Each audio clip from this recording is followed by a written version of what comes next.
But I feel really happy sitting in these rooms. There's 2 rooms and we're surrounded by how many paintings? Oh, there's about 17 paintings. These paintings don't feel to me like the normal art, the normal in inverted commas art that I would encounter in a space like this. There's something different about them. There's something very kind of technical about them. And I wanted to ask you, maybe as a first big question, was how have you made them? I got a photograph of my family as kids growing up in Dublin House. And it was an old grainy black and white photograph that I thought it'd make a lovely painting. So that was the first painting I'd done, and it was very successful. It came out very well. And it triggered off for me, like, memories of growing up in the flats, you know, and so I put out a call for people that lived in the flats in Dublin House, in Fatima, and lately was Michael's estate. So people start leaving me in their photographs. When we look at the art around us here, like there's paintings of different scale. Now they all have a common feeling to them because they come from your hand and your eye or whatever. You do make a decision as to what size the thing is going to be. Yeah. And it strikes me that process of translating the photograph into the painting is the key here, right? Because the photograph's small and it could be dog-eared now. Yeah. And you've rendered that on a large. I mean, looking at these things behind us, these are really big. And so I suppose I ask you, how do you decide on the scale of something? And are you aware that what you've done is you've monumentalized a very everyday object, turn it into this painting? Yeah. Like a big oil painting. The photographs to me, right, I try to treat them with respect, you know, and they have a great reverence for me, like, you know, that way, because I grew up in Dublin House and Dublin Barn. When I left the barn flats, I left as a young kid. I was only 13, and I always had a longing, you know, a certain something missing out of my life, you know, and painting the pictures, you know, in a large scale, you know, was a sign of me saying, you know, being respectful to the paintings and saying, look at us, we're here. You know, that way it's like, this was us.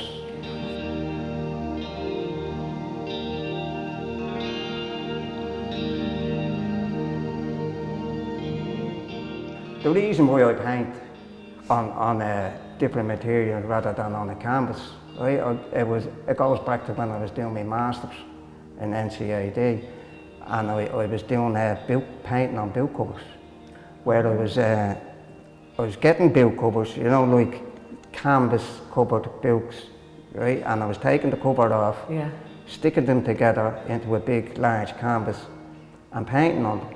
So you were using old books? Oh right, yeah, okay. Yeah.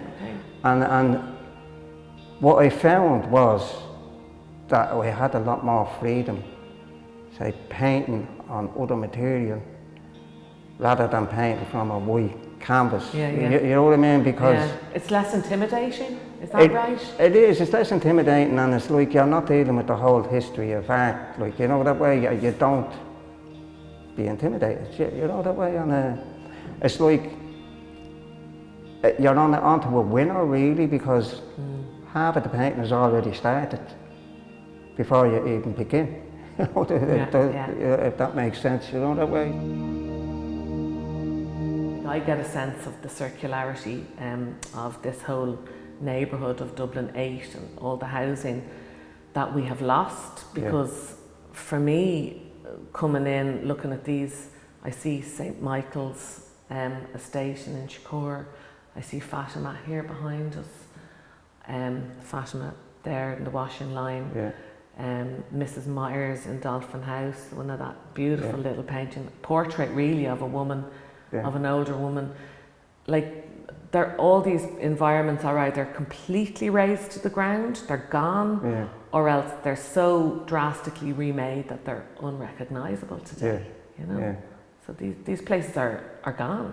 Yeah, and it's a shame. You know, it really is a shame, because I'm not the only person that coming from the flats that when I left the flats felt a longing. You know, because nearly everybody you talk to that grew up in a flats complex, you know, always, you know, have a nostalgic feeling about growing up in the flats. And it's funny, Ellen, so, you know, maybe you could answer this, you know, like, people loved growing up in the flats, you know, that, why, you know, there was a stigma to being in flats, you know.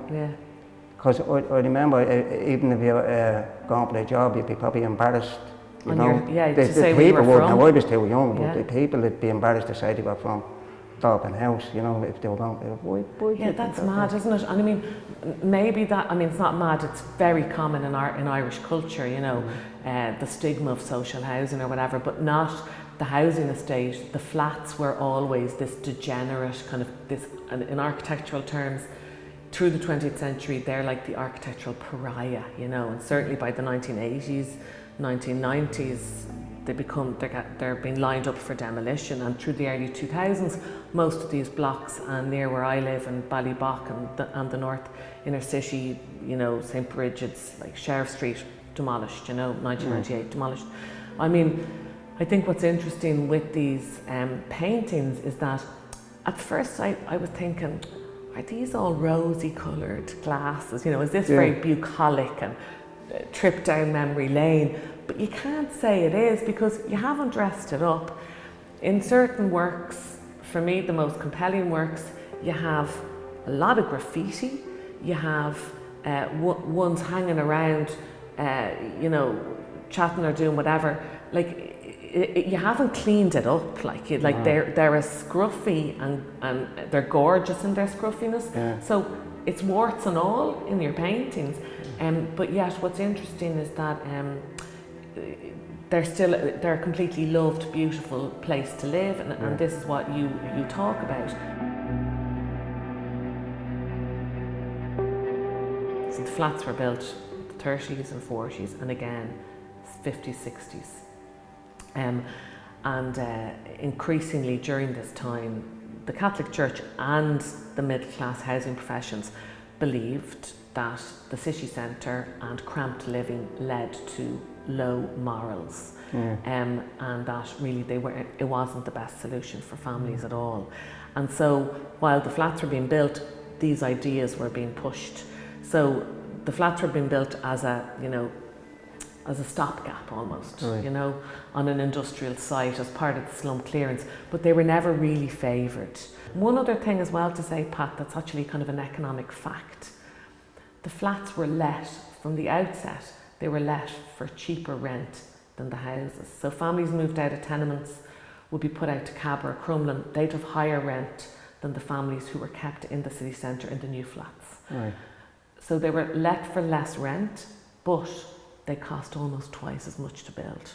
So they didn't make sense, you know, in the economics of things. So I think they attained a bad reputation socially, geographically. The city centre was stigmatised from the tenements, overcrowding, and they could never catch up with the kind of fresh air potential. Me growing up in the flats, like, you were, you had obviously your own parents, but you had a wide circle of people that would look out for you as well, like, you know, that way, and you didn't step out of line, like, you know, that way. As a kid, I remember that it was bred into me to be mannerly and, you know, and not be getting into trouble, even no cursing or whatever. But you didn't have a chance, because if you did, someone would be looking at you and tell your mother. Exactly, it's like, you know, everybody, so you made a point of acting properly, you know, the way, because you had Mrs. Bizza, Mrs. Wade, Mrs. McElroy looking out for you, and they be reporting back to your man, oh, Pat is very mannerly, and Pat's and you'd be the best boy that evening at home. Like, and in a sense, because you've got, like, they feel to me, and I'm not all talking them, I think they feel like citadels, you know, these independent, like defensive 4-level towers, like not really towers, but like when you go, there's one entry in to the Dublin flats. When you go into that entry, because the polite face is out in the street with the nice brick, and then you go in this one entry and you come into the private, so-called private realm, but it's where all the business is happening, where all the kids are playing, all the exchanges. And one really important thing with the Dublin flats was that the corridors were put on the outside of the buildings to make what we call the long balconies, or the decks. And when you do that, you've got a load of surveillance, passive surveillance. So any mother, father coming up and in and out of their house, they come in out of their door and they're immediately seeing at a height what is going on. These are folkloric works, and by folkloric works I mean you're going around like a story collector, a gatherer, and you're inviting your community. So, you know, if you're taking that position, you can't start doctoring and changing and editing it, in a sense. Certainly the first phase of this work was in that way, wasn't it? You were like that folklore person, that gatherer. You know? Well, the picture of Georgie under the arch, you know, as you alluded to, it looks aggressive. You know. Now, I don't know Georgie, you know, and Georgie, it looks like he's being aggressive in it, and it looks like somebody is going to get a slap.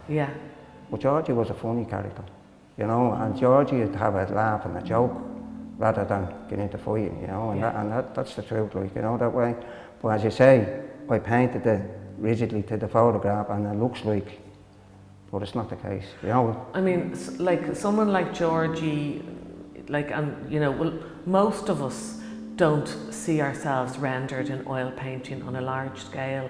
So there's something very big going on here, a social commentary around, you know, art and its exclusionary nature, or it's not even trying to exclude people, but it's hard to get in, to self-fund, to be able to pursue something like a career in art. So there's a lot happening here around class and social access to things as well in these rooms.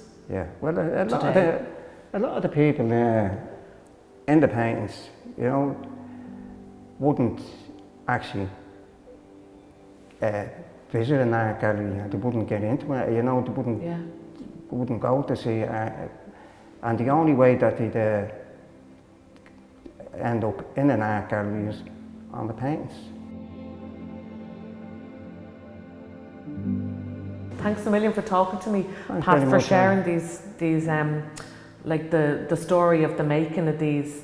They're at once extremely direct and straightforward, but in their directness, they're very profound, and we're very lucky, I think, as a wider community in Dublin, to have you recording this time in our recent history. That it's so recent, it's not considered history, and yet this is an archaeology. These are lost environments, and I feel very privileged to have met you and to have encountered your work. So thank you. Thanks very much, Ellen. Thank you.